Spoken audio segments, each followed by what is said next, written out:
NERDSoul. Why are you a black man in love? Passion for the shit you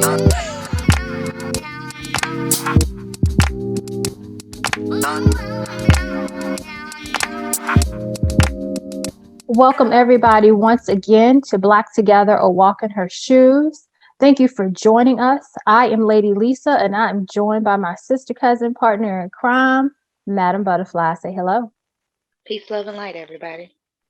All right, so we just finished another series, which was Be a Man About It.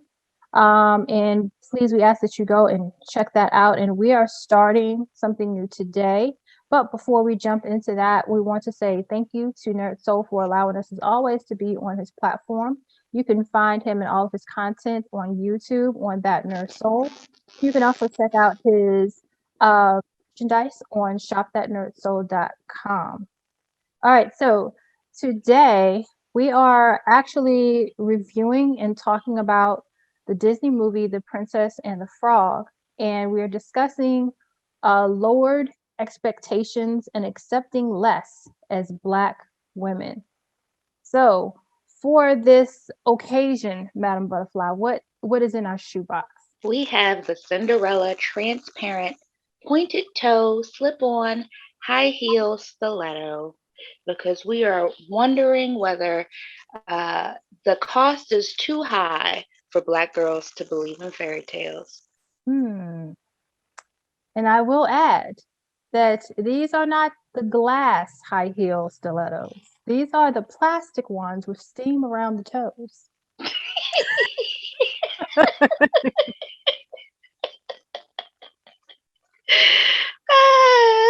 I guess that's only appropriate. Right. The ones I know you love so much.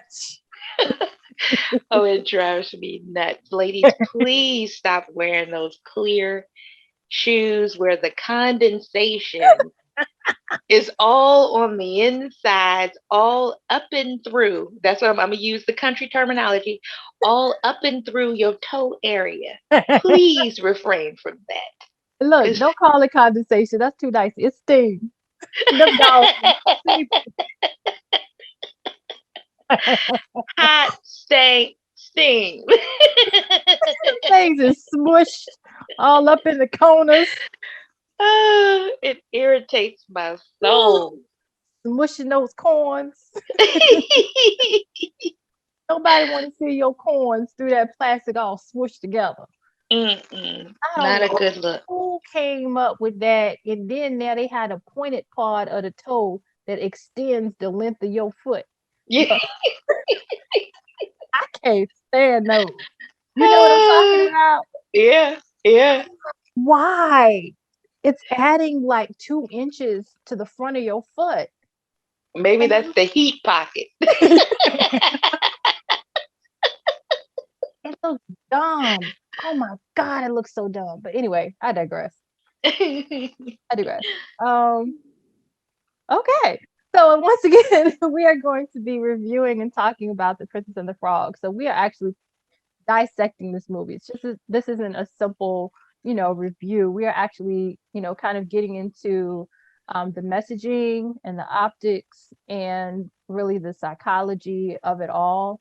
I don't know if, a lot of you have really paid attention, but Disney movies, um, as simplistic as they want to say it kind of is, it's a lot involved in messaging and optics of these movies.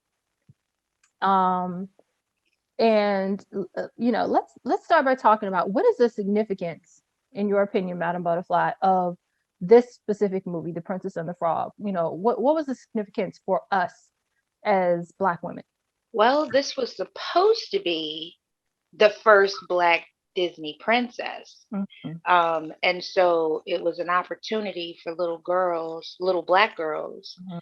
to see themselves represented in the way that little white girls have been in the past. And even, Asians were represented through Mulan, Mhm. Native Americans were represented through Pocahontas. Mhm. Um, Polynesians through Moana and through Lilo and Stitch. Um, I thought we were. so yeah, so this was our first chance to see us, Mm. um, kind of in that air quotes same depiction. Yeah, and honestly, for little girls, it met that goal. For little girls, it absolutely did because they didn't really get into the extra meanings of it. They just wanted to see Princess Tiana. Right. And so for them it did. And they had the really cute little Tiana dolls that I thought they were actually beautiful. They really were beautiful. And I know there were a lot of little black girls that were excited about having the doll and the t-shirts and the backpacks and all of that. So in terms of that simplistic optic, for them to be able to say, yes, I saw a Disney princess that looks like me and I have the doll, they did that. So I will give them that. So little black girls got that much. They got that optic that they needed, and that was great.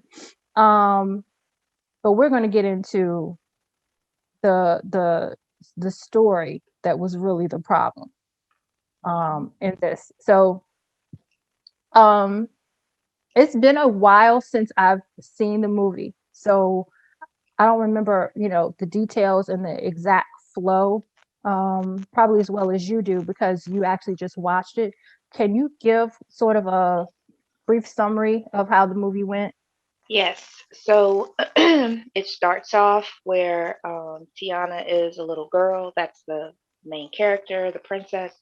And it's her mother, and her father.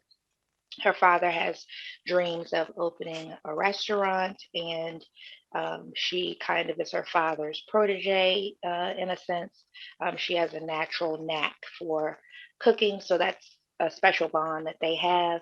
Her father impresses upon her the importance of entrepreneurship, and so she grows up basically. Uh, what word do I want to use? She basically pushes her childhood aside in order to work tirelessly to get this restaurant that her and her father were dreaming about. He passes away, and so then it becomes, um, her sole desire to basically carry on the legacy um, for her father. And in doing that, of course, there's always the conflict. So uh,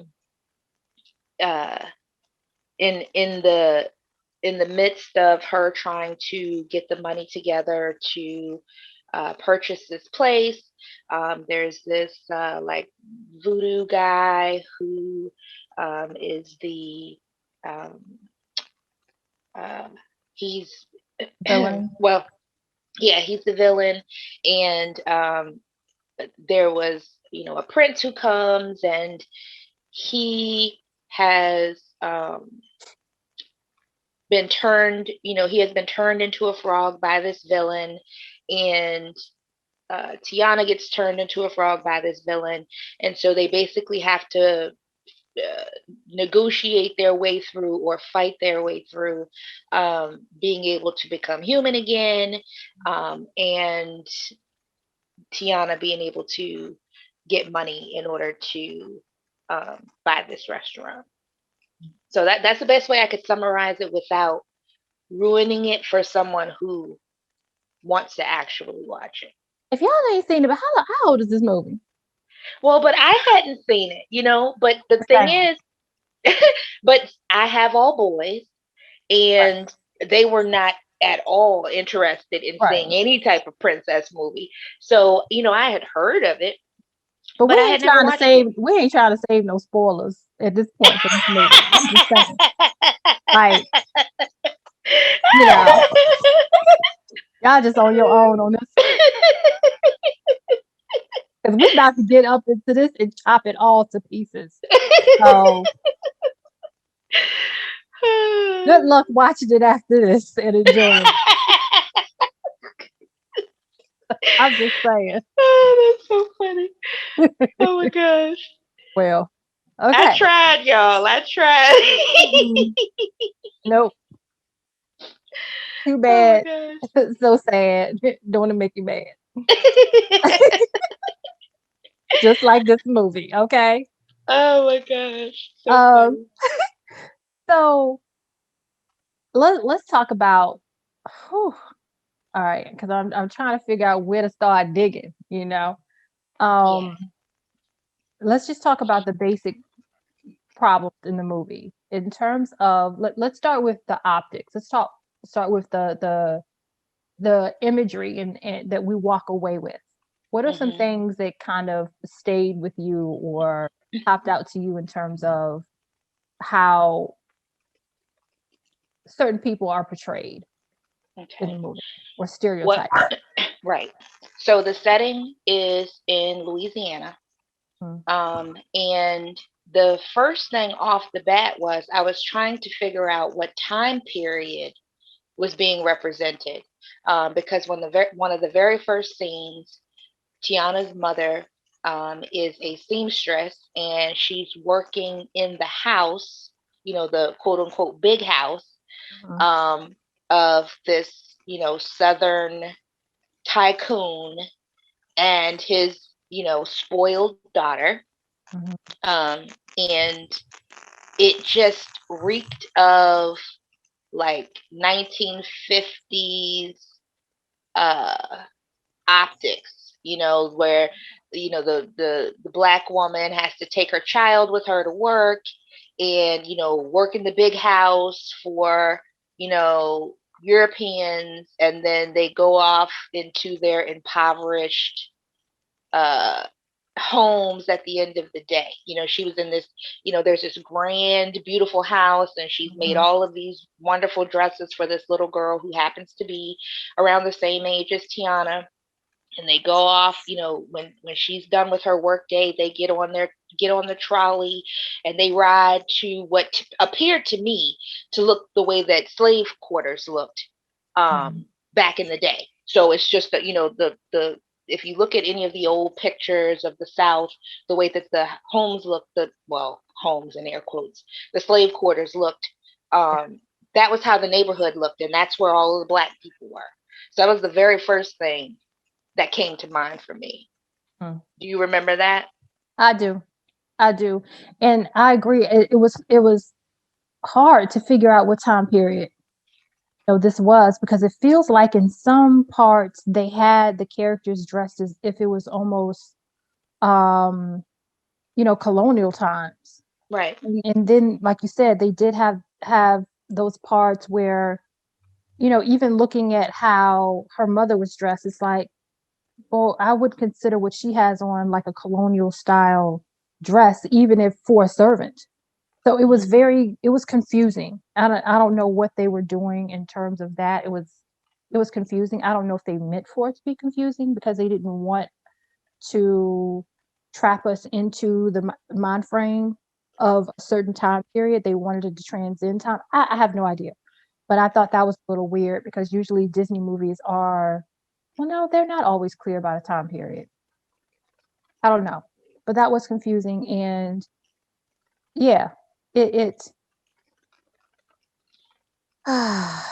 yeah, that was a little bothersome for some reason. I don't know. I think once once once you finish a movie and it's just like, you could go back and pick all these different things and all of it will kind of bother you. Hmm. Um, so yeah, yeah. Um, let's see. Hold on, I lost my place. Okay, that was the first thing that I noticed. Okay. So within the first, I don't know, 15 minutes of the movie was when the prince was introduced. Uh-huh. Um, and I was surprised that the prince was not black. To go through the effort of having a black princess. Um, you know, all the other princesses had princes that looked like them, with the exception of Pocahontas, but that's a historical reference. So, Mhm. that's. accurate air quotes, based on the story that they tell us about how Pocahontas lived and who she wanted and didn't want. But anyway, that's another conversation. Um, so it was interesting to me that they kind of chose this prince that was racially ambiguous. Um, he was from this place that you can't really reference, and he, like I said, he looked racially ambiguous. You couldn't really um, pinpoint where he came from. There wasn't any specifications with like clothing or anything like that that would give you an indication of what region that he was from. Yeah. And I thought that was kind of odd because you have the whole continent of Africa where there have been all kinds of uh, dynasties, if you will. Yep. And so to not be able to come up with a prince from Africa, but to have this, ambiguous character was off putting to me. It was problematic. And so, I think with that was probably one of the biggest things. Well, it was two major issues I had, one we'll get into later. But this was one of those two big issues I had is like part of the positive imagery of having a black princess, in my opinion, is also having a black prince, because you're taking away from the black princess and her becoming that princess, that when you have a prince that isn't black, when in every other Disney movie they have a princess whose prince is the same culture and race as she is.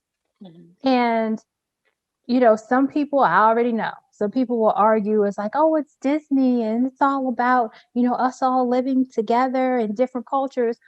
Well, that would be fine and true if they did that across the board, but Right, they have not, because I believe they understand and they know the importance of the imagery of that. right, And this isn't about excluding anyone else, it's about including us, as always.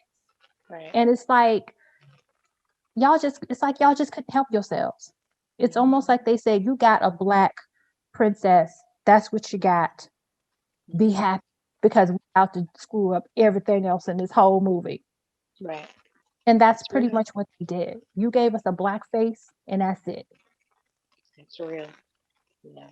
And So yeah. just across the board with cartoons, I know that we're talking about Disney, but across the board with cartoons, um, you know, with these, for the sake of inclusiveness, you see like the token black kid, in a group of white kids. Mm, And typically they're represented in the most stereotypical way. The boy is some kind of athlete. You know what I mean? He speaks with some kind of um, hood vernacular. That kind of jargon. Um, and the black girl is attitudinal. There's mhm, neck rolling. Other characters are intimidated by her aggression. mhm. It's that type of thing. Not to go off of the path of Disney, because I know we're talking about Disney, but it this is a pattern, and we'll talk about that more. But just for people who may be scratching their heads like, why are these two grown women talking about this Disney movie? It's so much bigger than what it may appear within the first 5 to 10 minutes of the Yeah, episode. yeah, yeah, absolutely. So going beyond the prince, I'm not sure what you were going to get into next, but what about the villain? um he had very exaggerated lips and features. He definitely was black. There was no ifs, ands, or buts about that. And he was kind of pimpish. Like that's Yeah. like what I thought about. Like when you think about black exploitation movies of the 70s and Yeah. how they were depicted, that was kind of what I thought when I saw him. He looked like, and I don't know if I'm saying his name right. He was in I'm Gonna Get You Sucker because he was, Antonio Vargas. I but knew you his, were going to say that. Antonio Vargas. but no, he was called, wasn't he called Sugar Bear? Was that his But nickname? his real name is Antonio Vargas. Right, but I remember, I thought it was like Sugar Bear because that's what came to mind. And I was like, that's what he looked like to me. Because as soon as you said pimp, I was like, Hmm. doo-doo-doo-doo. Yeah. Yeah, Yeah. yeah. But anyway, yeah. Hmm. So it's interesting that they took the time to make the villain black, Uh-huh. but they couldn't take the time to make the prince black. Right. Right. And and we're saying all of this because, of course, when they put these movies together, nothing is done by coincidence. Everything is very purposeful. We know how detailed Disney is. I mean, Disney is detailed to a T in everything that they do with their parks, their movies, everything. Hmm. So, and I, hopefully people know enough at this point, once you're an adult, to know that there's a whole team that comes together to talk about all of these things, the details of what the characters look like, who the voices are going to be, what their personalities are going to be, what their attitude, all of these, the cultures, everything.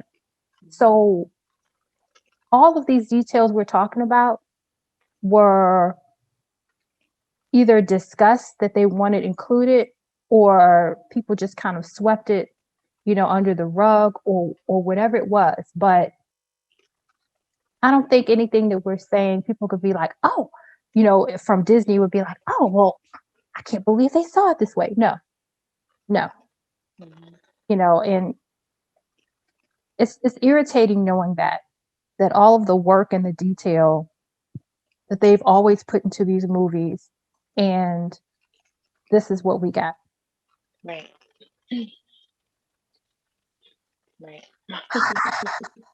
So, Hmm. what did you think of the little girl that was Tiana's friend? So she was the daughter, and correct me if I'm wrong, but wasn't she the daughter of, was it like the mayor, or Yeah, he was something like that. Yeah, the something like the mayor or mayor? something. Hmm. What did you Hmm. think of her?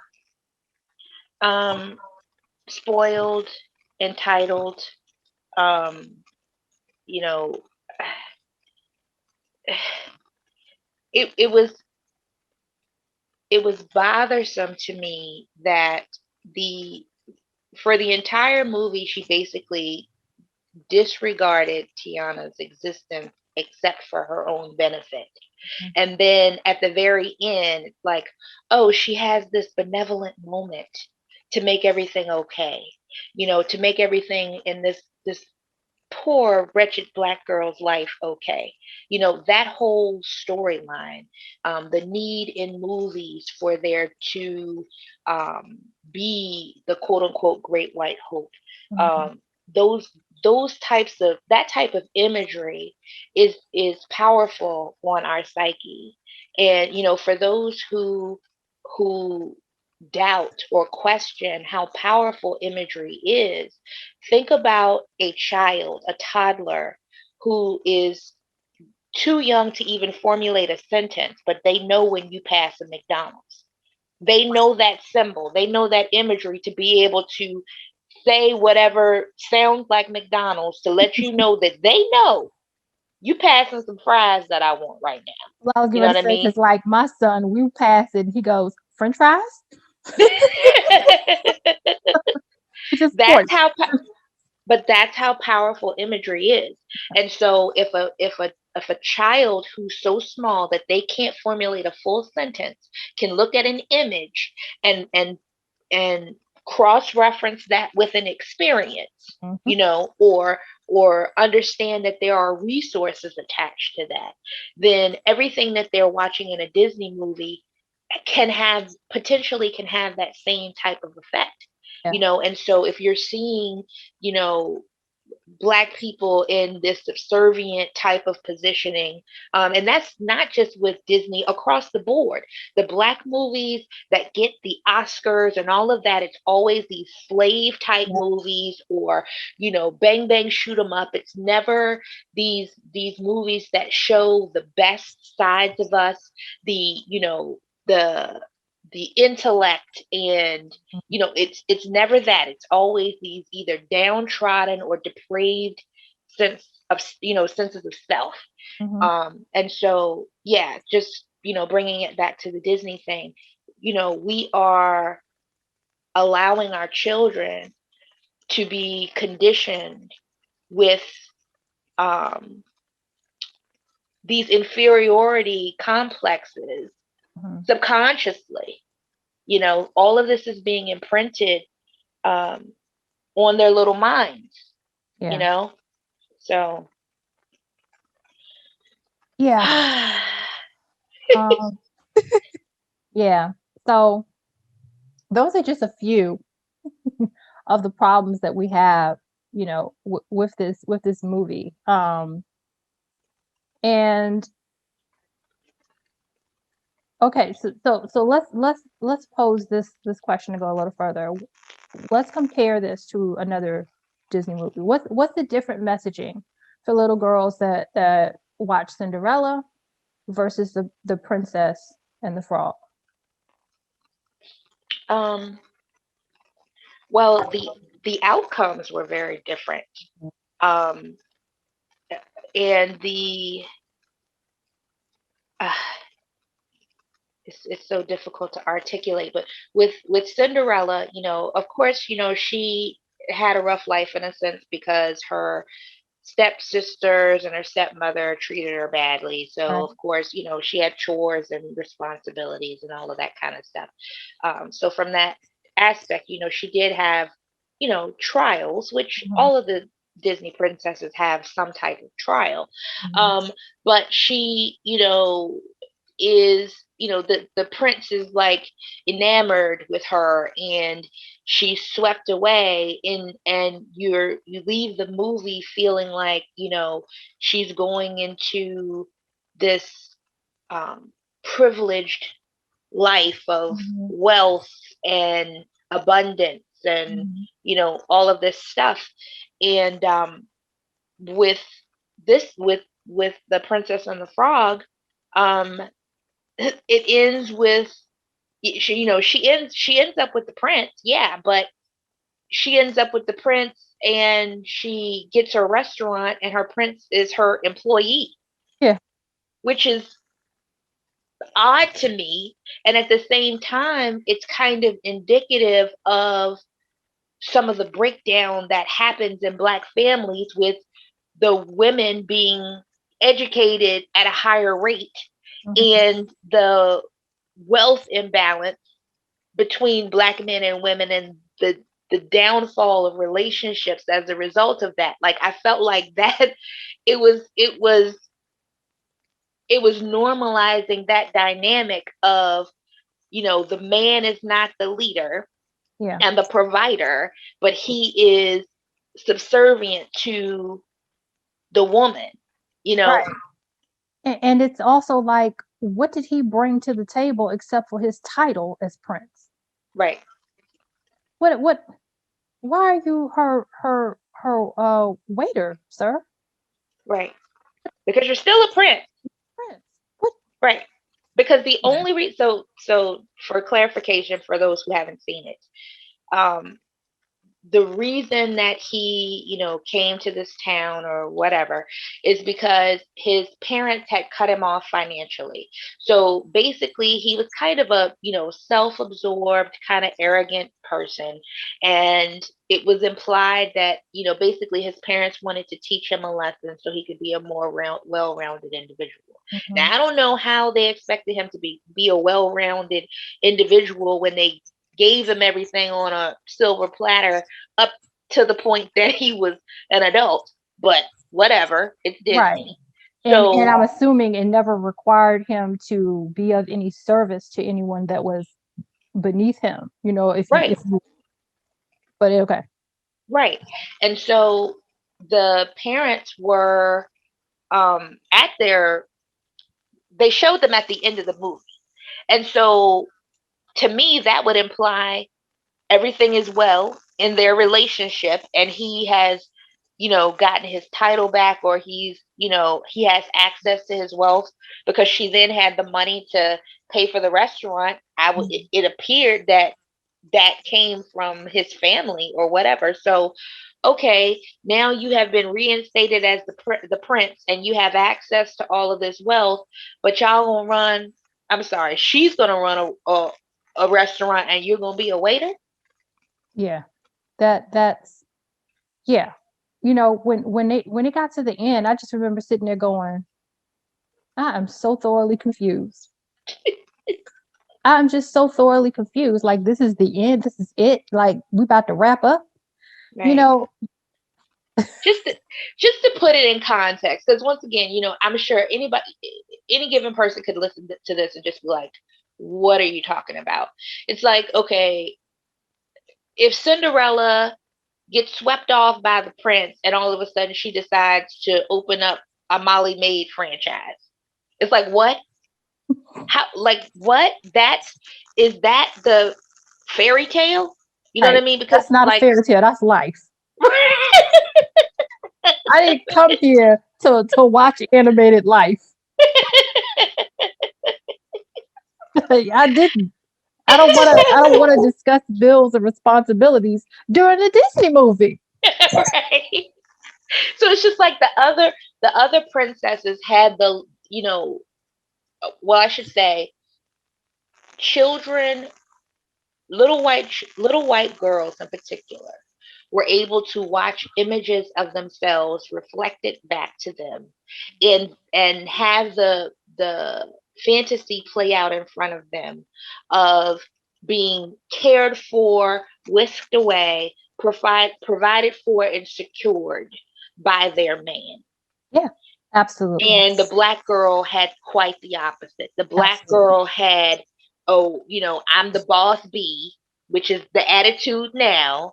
I Mhm. don't need a man, or the man is going to fit into my life the way I see fit. He's not my covering. I'm doing what I want to do, and he's going to get in where he fits in.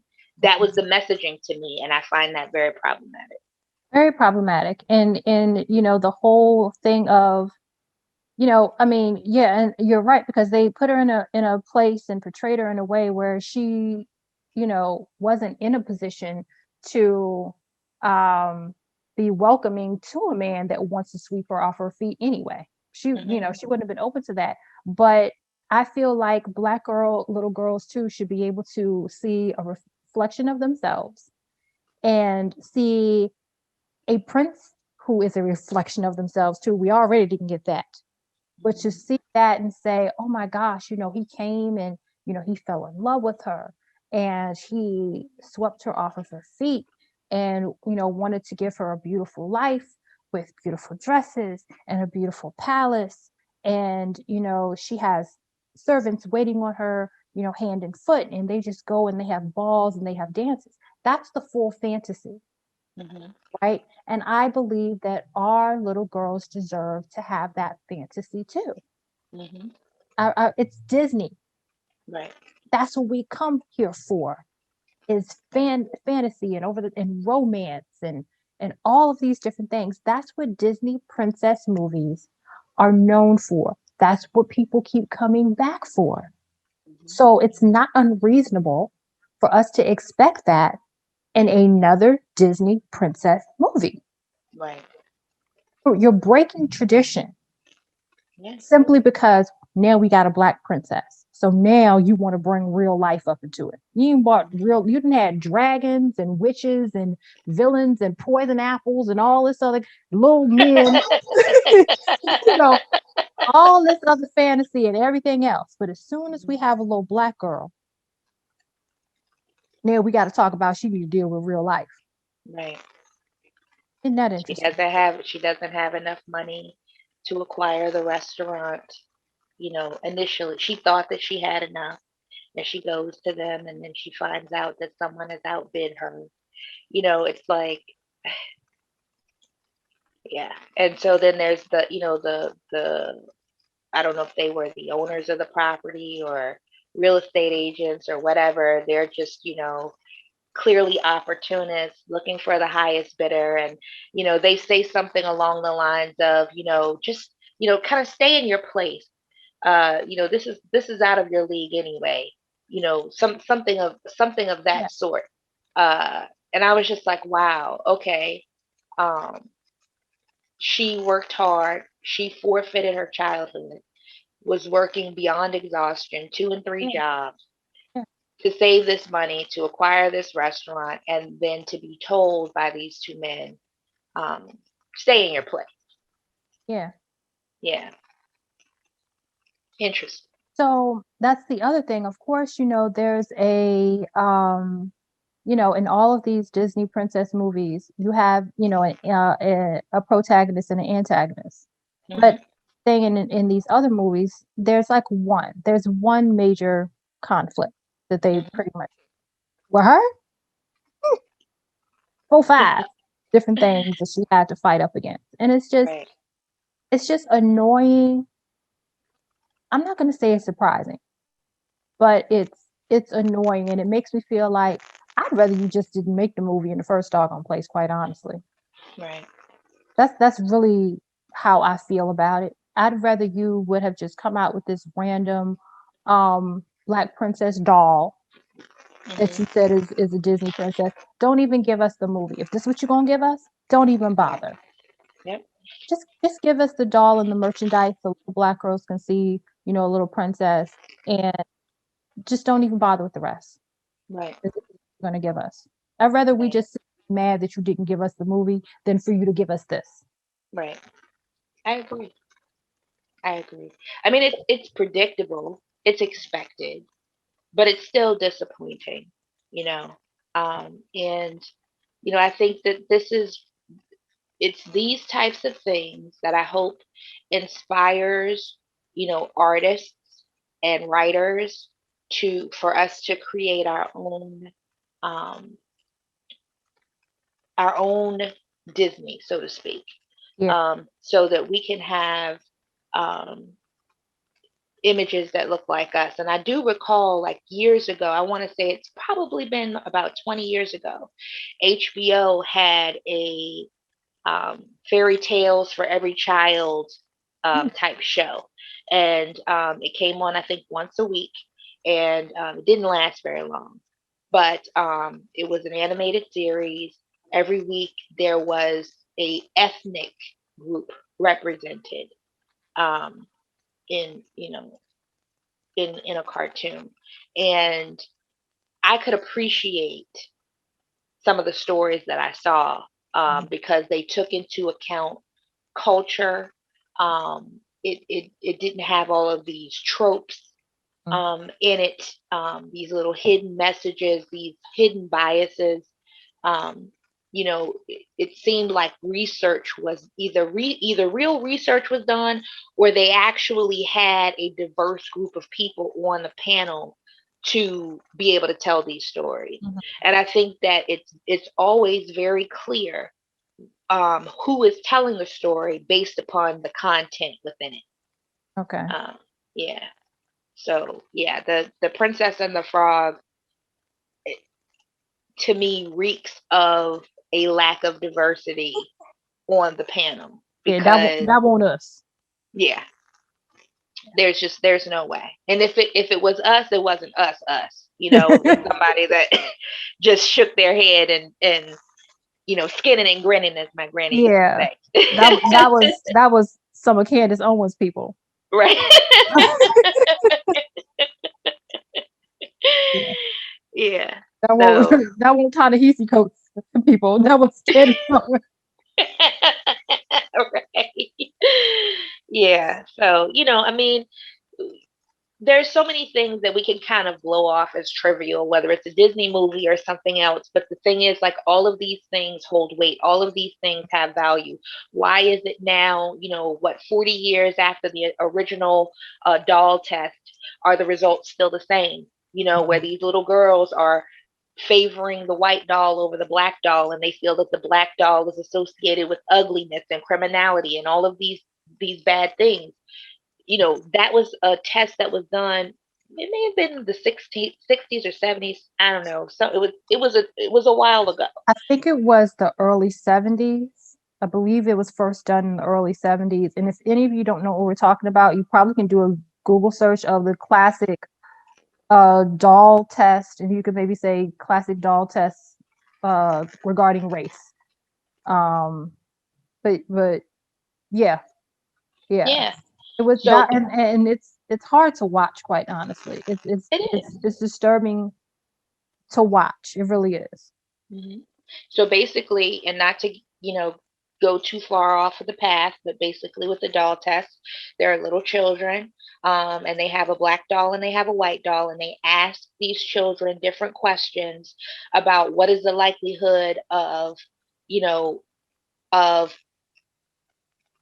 what behavior is likely of each doll, Yeah, they basically. say, is this a bad doll or a good doll? Is Right. this doll mad or happy? Things like that. Right. And so, of course, all of the negative emotions were attributed to the black doll, and all of that happy, beautiful, all of that was attributed to the white doll. That comes from somewhere. Right. That doesn't just magically just come from thin air. It comes from this imagery that we're talking about with the Princess Absolutely. and the Frog. It starts there. This is young children's first exposure to human interaction.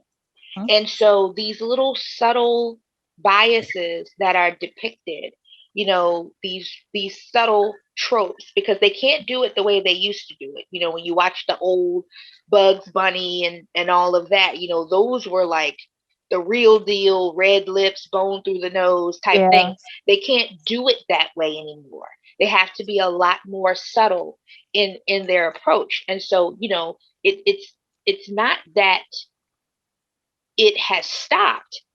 Right. It's just that they have altered how they have given that message. And like I said, the doll test is a perfect reflection of that, because how is it that the children are still having the same responses Right.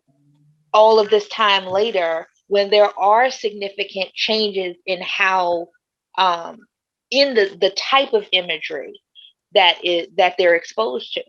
Right. Yeah. And regardless of the race of the child, black Mhm. children and white children were both labeling black dolls and pictures of black children in a negative way. Mhm. So, that really, was something else. And it does go along with what we're talking about, because that is a result of the imagery that they're giving in this movie. It Mhm. feeds into that. Yeah. So Yeah.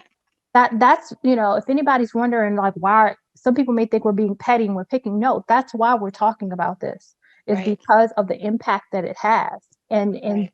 that is a direct example of the impact that it truly has.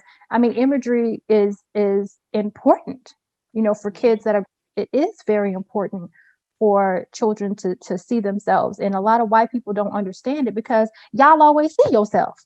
It's Right. not something that you have to think about. Right.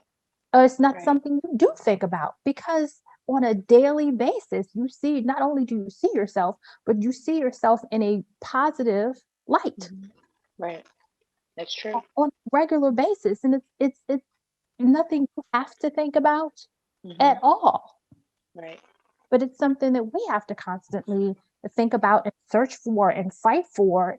And Mhm. then when we do finally get the quote image, we get all this foolishness that goes along with it, like in this movie. Right. I think it serves to counteract what the initial gift, so to speak, is. You know what I mean? It's kind of like, when all of this, the civil unrest happened after George Floyd's murder, and they started talking about removing, because Confederate soldier statues and all of this kind of stuff. And, okay, but my thing is like, okay, if you remove the statue, right? But the prison population still looks like me. So am I going to be overly concerned about the statue, or am I going to overly be concerned about the prison population, or am I Right. going to be concerned about the reason that all of these protests happened in the first place, that a black man could be murdered in front of people and it be on video and nobody be held responsible, and it's like totally normalized. And Yep. so, we have people get upset and we have these commercials for a hot 5 minutes, and then everything goes back to business as usual. It's those, quote unquote, those little gifts to make us shut up. We're benevolent. We're giving you this carrot. We're dangling it in front of you. We need you to accept it, chase it, whatever, anything to get you off of what's really happening here, Yeah. you know? And Yes. so it starts with the children. If the children believe that they are less than, and that they are inferior, which you clearly saw that in the doll test, when they asked the white children and the black children, okay, well, which doll looks like you? And you see the processing happen with the black children when it registers to them, all of these things that I said about the black doll, I look like the black doll. Yeah. That must mean that I'm like the black Yeah. doll. You could see it in their Like face, they in their shrunk. eyes. Yeah, it's like Yes, they shrunk when they're like, well, dang, I look like her. right. Yeah. Exactly. And so, Yeah. what does that do about self love versus self hatred? What does that do about acceptance versus denial? And then you compound that with these 3-year olds with full heads of weave and all of these different things to tell them that they are not enough and that they need all of these outside things that are not a part of their natural being to make them more than. Like Yeah. all of these things together create problems in our community. And Mhm. as I've said on many of these episodes, if Black Lives Matter, Black Lives Matter.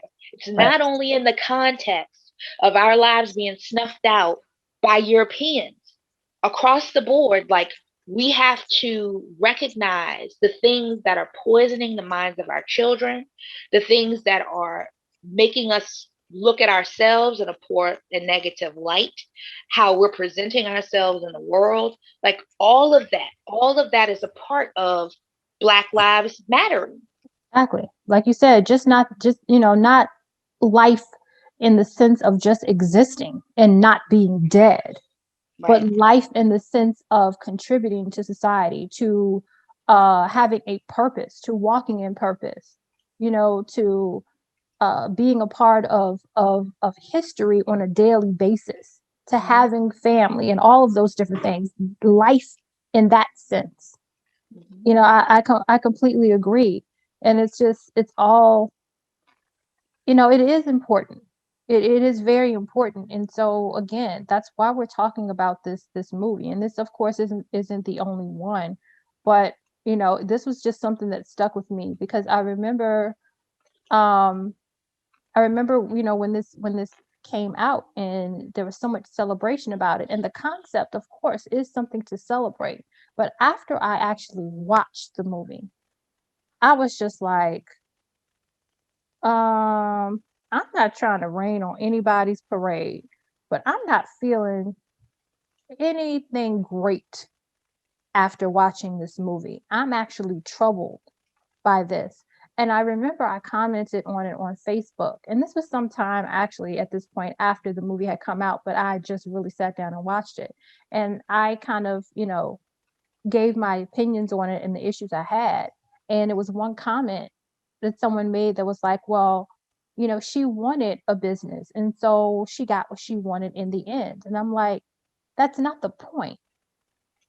That's not the point. The point of this was supposed to be, she becomes a princess. So my thing is, well, how does being a princess fit into it? If all that she wanted was to get a business, how did the whole princess part fit into this? Why did you pick her?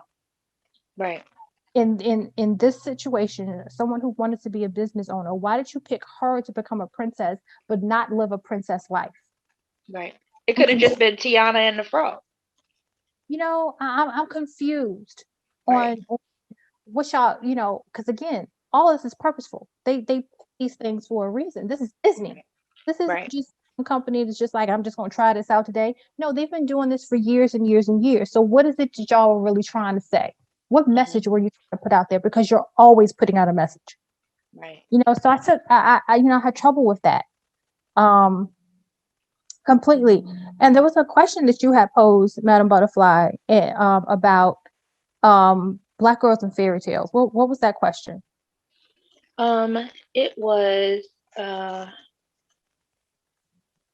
Because we were talking about uh this earlier. Um yeah. Oh yeah, yeah, yeah, yeah, yeah.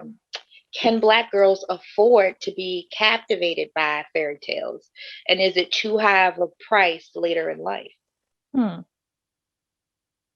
um I my opinion on that is yes, because I feel like when we're talking about little girls, we should not be talking about what they can afford to and not do in terms of uh dreams, in terms of fantasy, in terms of kind of just uh feeding their sense of hope and wonder and all those things that I feel are important for a child. And I think that kind of ties into what we talked about before, with us making our kids into little adults too early.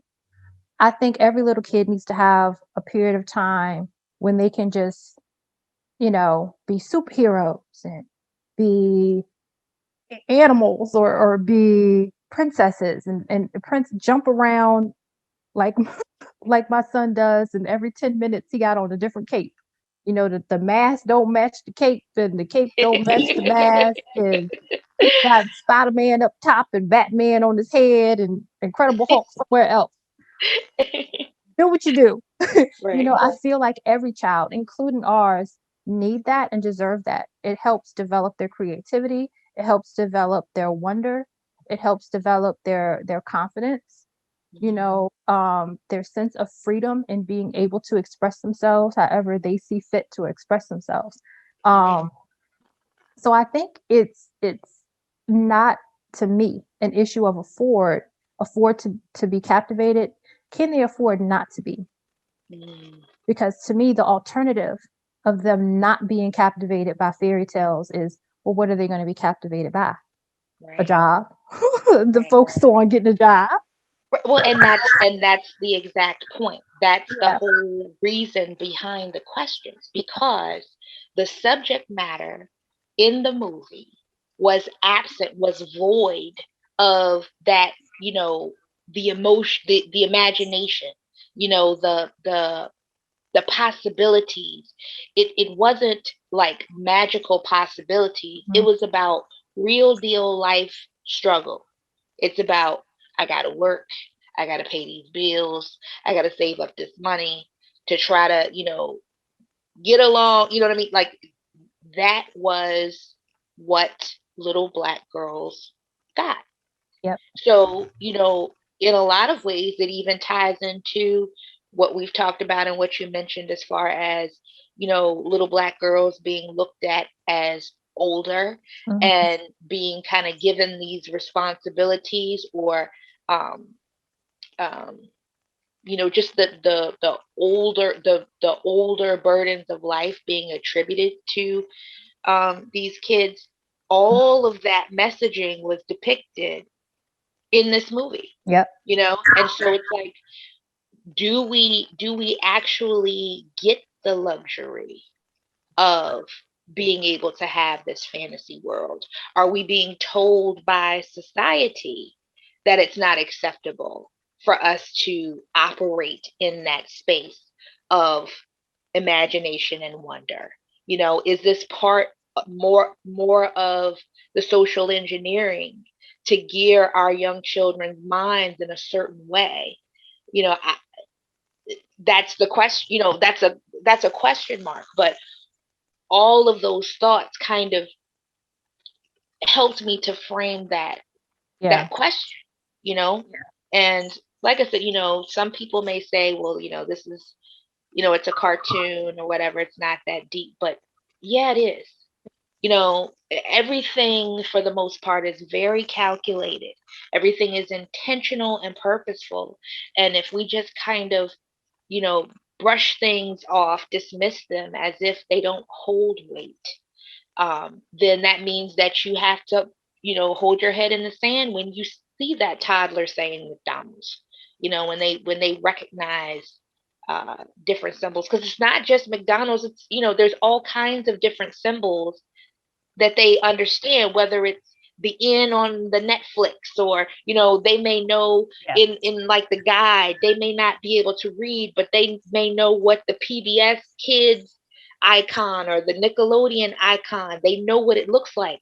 I want to go there, I want you to Yep. push this, you know they Yep. understand that. Yep. My son knows all of those things you just named. He knows YouTube. He knows Facebook. Knows Twitter. He knows Instagram because he sees it on the computer. He knows Netflix. He knows PBS, all Sesame Street, all of hey, read. He's Hmm. 3. But Hmm. he knows all of those things and he knows what it brings. He'll sing the little songs that goes with with the different shows, all of those kinds of things because like you said, he knows the images. Hmm. He can't read, but he knows the images. He recognizes, the letters before of course he knows letters now, but before he really knew letters were letters, he Hmm. just knew these symbols. Hmm. And you're right, they stick with them and they make connections of what it all means and what it represents. Hmm. And, for another connection, me and you know a nerd soul were talking about how great it is that he's grown up, or he is growing up with these movies and these images of black characters that nerd soul was talking about he didn't have when he was little. There's Miles Morales, who is the black Spider-Man. I Hmm. can't tell you how many times we've had to watch that movie because my son loves it. He loves it, and we don't mind showing it to him over and over again because it's this black superhero, this little boy who's a black superhero, that is not just colored brown and put in a white context. The way that they have done this movie is amazing. The music, the hip hop they put into it, the culture, the way that they've designed his clothes down to the shoes and the gear, everything is just absolutely amazing. And we love that he loves that movie. And Black Panther, he loves Black Panther and Wakanda, T'Challa. He knows all of this stuff. King, he says all of these terms and these words on a regular, and I'm here for it. I'm totally here for it, and it makes all the difference in the world. He Hmm. calls himself. He says, "I'm King." He'll put on his Black Panther shirt, and I'll put something on him. He'll go in the room and come back with his T'Challa shirt or his Black Panther shirt, or like, "Excuse me, ma'am," and he'll say, "I'm King, and I'm here for it." I love it. It makes all the difference in the world. For people who think it doesn't, it does.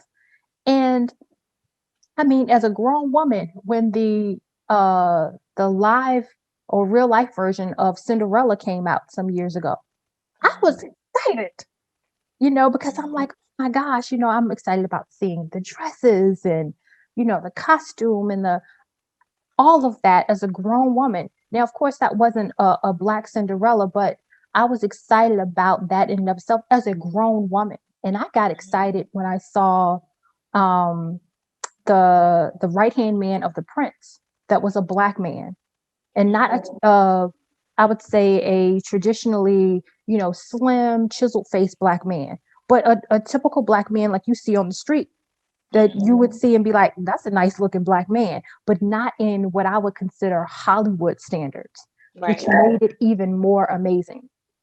Right. Hmm. And so if I, as a grown woman, am excited about seeing that, how much more excited would a child be Right. in seeing that? Yeah. So yeah. Um, let's see. So we've kind of touched on this, and this is kind of a rhetorical question, just for thought. Is a black girl's true fairy tale to work happily ever after while her man blindly follows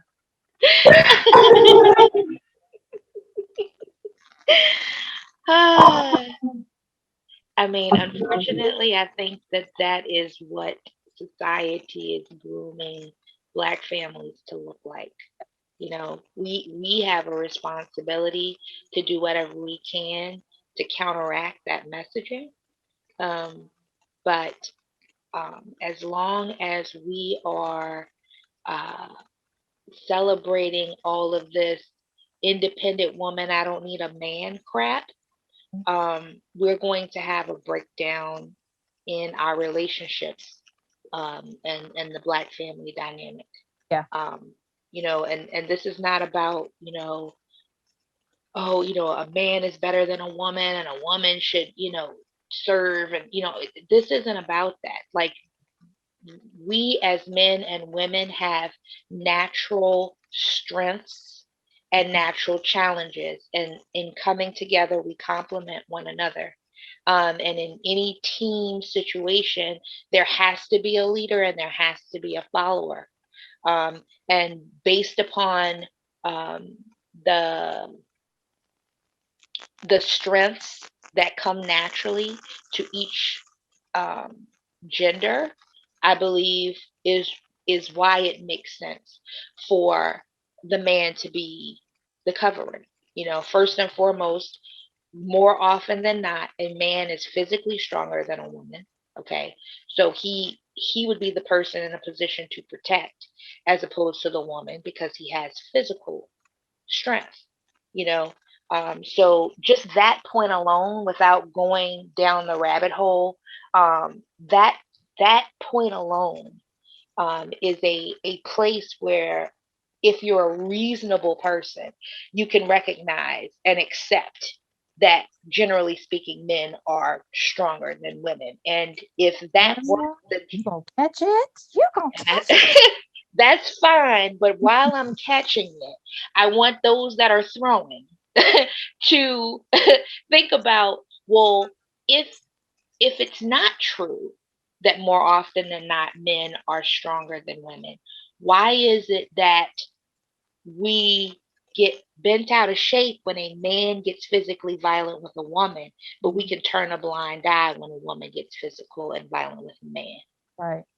That comes from somewhere. Right. Mm-hmm. And so we can't pick and choose where um a man has quote unquote superior strength or physical prowess. We can't pick and choose when that happens in order for it to be convenient for us. Right. That's not how it works. And I guarantee, if any woman was in any type of situation, I don't care how bad you think your homegirl best friend is, if you had to choose between a man protecting you and a woman protecting you from insurgents, as Cat Williams says, I'm sure that you would be looking to the man to defend you as opposed to the woman. That's just facts. If people are being honest with themselves about what the situation is. Well, So, you know how that goes. Um, yeah. but let us go ahead and go into our break. Hmm. um, we go into the last part of this. We are still indeed looking for some Black businesses to highlight. Everyone, we want to get back into our segment in your Black business, but we are currently looking for Black owned, Black run businesses to contact us with your information. Tell us about who you are, your business, where we can find you, and all of that good stuff. So if you do want to submit your information to us, you can contact us via email at myperspective@gmail.com. That is MYPHERSPECTIVE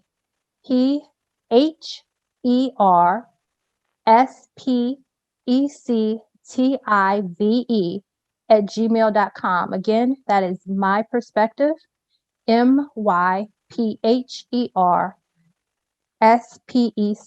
tive@gmail.com.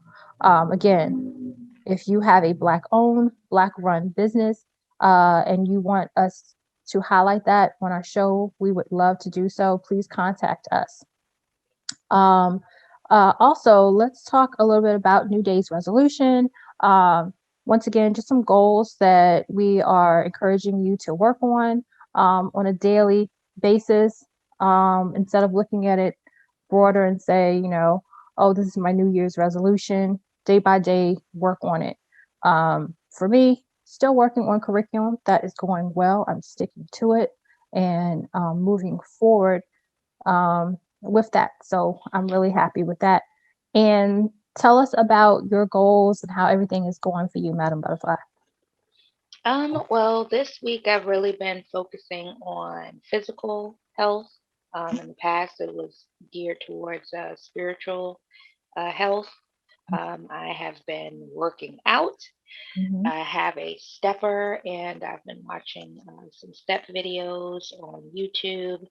I have a weighted ball, so I've been lifting that. My arms feel like they're going to fall off the hinges. And I've um, been monitoring what I eat, and I started doing the intermittent fasting. So I'm Okay. eating 8 hour in an 8 hour window of the day. Don't know how long I'll do that, but because this is the new day's resolution, Yeah. every day is a new day, and we'll just see how it goes. Okay. Sounds good. Sounds like you're doing a lot of work. Yeah, I'm pretty sore. I'm pretty sore. But overall, how do you feel about what you're accomplishing and what you're doing?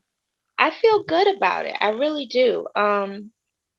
You know, I think in the past, I think why this New Day's resolution is so beneficial in for me in this particular context is that when I think about uh, the weight that I would like to be, when I think Mhm. about um, the type of lifestyle that I want to have as far as like physical activity. Because I used to be quite the thrill seeker with the zip lining and the whitewater rafting and all of that kind of stuff. Mhm. And, I don't do those things anymore. And a lot of it is because of my weight, and the limitations that brings, not just from a mobility perspective, but the limiting beliefs that I've had as a result of that. And Mhm. that's more so the problem Yes. than the physical limitations. Mhm. Um, but yeah, just each day focusing on what I'm doing to be successful that day, and not thinking about, okay, a year from now, what will this look like? Right. Because I kind of psyched myself out when I would do that. I'm creating these long term goals and putting these expectations on myself. Now it's just like each day, okay, let me focus on let me be thoughtful and purposeful in what I'm going to eat and Mhm. what activities I'm going to participate in. And, I hope for the best. I hope that it goes well. If I fall off, it's okay. It's one day, and tomorrow's a new day, and start all over again. Ding ding ding. Hey, absolutely. So I see. I'm glad that yes, I'm glad. See, God gave that to me. God gave that to me, and I'm glad that it played out for you. I really am because that God straight gave that to me, and I'm just like, all right, God, I don't, all right. So, but yeah, Thank you, absolutely, Lord. yes. And I'm hoping somebody else, gets that because that's what it's all about. I do feel like a lot of people could relate to the fact that we set these quote New Year's resolutions, right?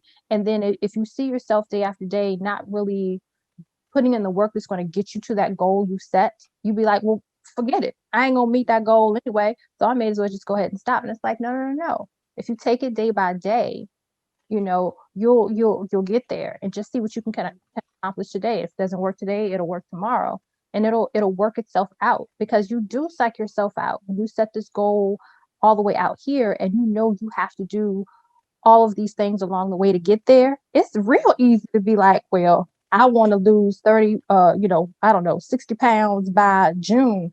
Well, I ain't lost but five, and it's February. Look, I'm gonna hang it up and go on to Krispy Kreme's and call it a day. You know, it's easy to do that. But when you say I'm gonna hold myself accountable every day Hmm. and hold myself accountable today, you cannot go to Krispy Kreme today. Yeah, You that's know, real. so yeah. That's real. And to I just want to say to people who, whether it's weight or it's something else. I know for me, weight has been an issue in the last several years, and it's difficult sometimes to communicate the vulnerability in that. The needing help, but not knowing exactly how to ask for help, or it's not as simple as push away from the table and do some sit-ups. Yeah, There are emotional and psychological components to weight gain. You know, and so if you are a person who uses that as a coping mechanism, it's a lot more to deconstruct all of that. But I would encourage people to have discussions with people that they trust, where they can share that vulnerability, and they can have that support, because it's such an important piece yeah, to that whole puzzle. So, yeah. absolutely. Absolutely. So let's go on to our last segment, footnotes. And again, like we mentioned last time, inadvertently, absolutely not on purpose. This is kind of turned into a segment where we acknowledge those in entertainment that we have lost. And so unfortunately, we seem to have someone each week. Um, so we do have that, but we do have some additional news, I think, in addition to people we've lost. So what do we have in footnotes this week, Madam Butterfly? Yes, we have two people in football history that have transitioned. The Mm, first being former Denver Broncos defensive back and two-time Super Bowl champion Darius Johnson. mm, The other being Irv Cross, and he was a longtime cornerback for the Eagles and Rams, and he was a CBS NFL analyst for over 20 years. So our prayers, thoughts and prayers go out to their families, and we pray that they transition well. absolutely. Um, and the last item in footnotes, which I'm sure everyone has heard about, is the Tiger Woods car accident. He had a rollover crash and had to have emergency surgery. He's recovering. Everything seems to be, you know, going well in the healing process. His fellow golfers wore red during the PGA Tour last week to show support for his healing. So, Yeah. definitely prayers to him for his healing, and his family, and all of that. So, Yeah, and speaking of Tiger Woods, I believe it was a documentary, and I want to say it was on Netflix. I'm not positive, about him, which was interesting to say the least. It was interesting. um, I don't want to give it away, but anyone who's interested, I believe it was on Netflix. The documentary about Tiger Woods that you may want to check out. If you're a Tiger Woods fan, or if he just intrigues you in any way, check out that documentary about him. All right, so let's get back and wrap up what we are talking about. So I want to ask the question, why do you think when this movie came out, why do you think there mhm. was no conversation about all the issues that we've talked about? Why do you think there wasn't really any conversation out there about this? All there was just celebration and, oh, this is oh so great. The focus was, oh, now these little girls have a princess, but no one talked about the problematic um, optics and content in the movie. Why do you think that was? Because I think that Black people fall for the banana in the tailpipe just like white people do. You know what I mean? I think that the appearance of this gift, like I Mhm. was, mentioning earlier, um, allows people to forget or not pay attention to things that matter. Like I said, the celebration of the removal of these Confederate statues, Mhm. but all of the injustices are still in place Mhm. that have had us marching for the last 50, 60 years. None Mhm. of those things have changed, but it's the appearance of um, uh, being thrown a bone. Yeah. And I think we get excited too quickly over that bone, just like we are willing to forgive too quickly when our children are slaughtered Mhm. uh, uh, in the media, for the whole world to see. Um, we're so thirsty and starved for attention and validation that the slightest morsel of the appearance of equality or inclusion Mhm. throws us completely off kilter. Yeah. Yeah. And then I think, and when that happens, if there are issues that we see, we feel guilty about pointing them out because it Mm, makes us seem, quote, ungrateful right. or being petty. Hmm. Right. And then we get, oh, it's not everything isn't about race. It's not that deep, and all of these different things. And it's like, but it is though. Right. If it It wasn't is. that deep, then all of these things wouldn't have been done. Right. Right. Yeah. Right. It was deep enough for there to be a covert operation for imagery Right. to create inferiority complexes in our children. Right.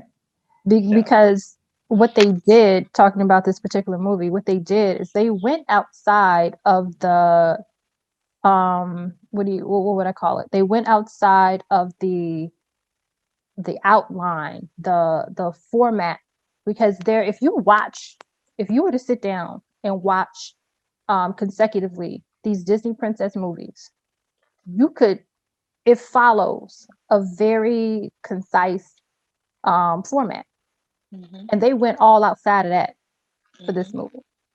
hmm You have the princess that's in distress, and she goes through whatever she's going through until her prince comes and finds her.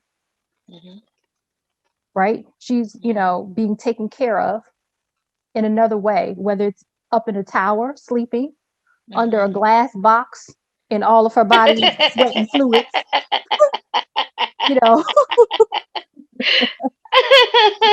while seven little men protect her Right, right, and waiting for her prince. right. You had Cinderella who was going through what she was going through, but that's all that she was going through. It wasn't all of these different things working against her. It was one thing she had to deal with until her prince came along. hmm All of these. She did X, Y, and Z until her prince came along and swept her off of her feet, solved all of her problems, romanced her, loved her, all of that. Yeah, That was the format for Disney princesses. right. But, and this is going a little bit deep, but if you think about it though, whenever they deal with ethnic princesses, because I'm thinking on this now, if you think about any of the ethnic princesses they had to go through literally for sometimes hell and high water. Hmm. Yeah, it's real. It Hmm, didn't come easy. didn't come easy at all.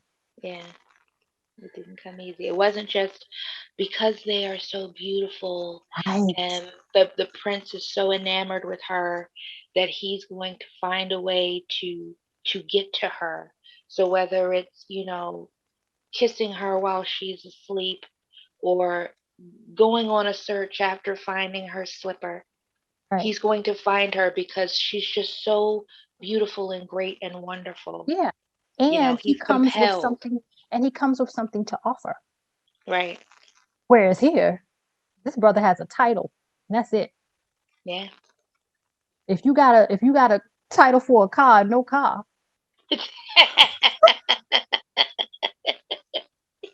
We're tired. Where we going? To Kinko's.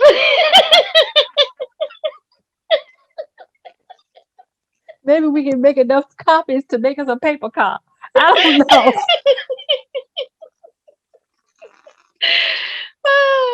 Yeah, and something that you and I had talked about that we hadn't even mentioned in this episode is that the only time that you actually see Tiana as a black person is like the first 20, 15, 20 minutes of the movie, and then the last 8 minutes of the movie.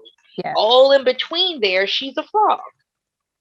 All in between. So there's brief moments where little black girls get to see themselves in a form that looks like them. And then it's an hour of a frog. So the title shouldn't be The Princess and the Frog. It should be The Frog and This Boy.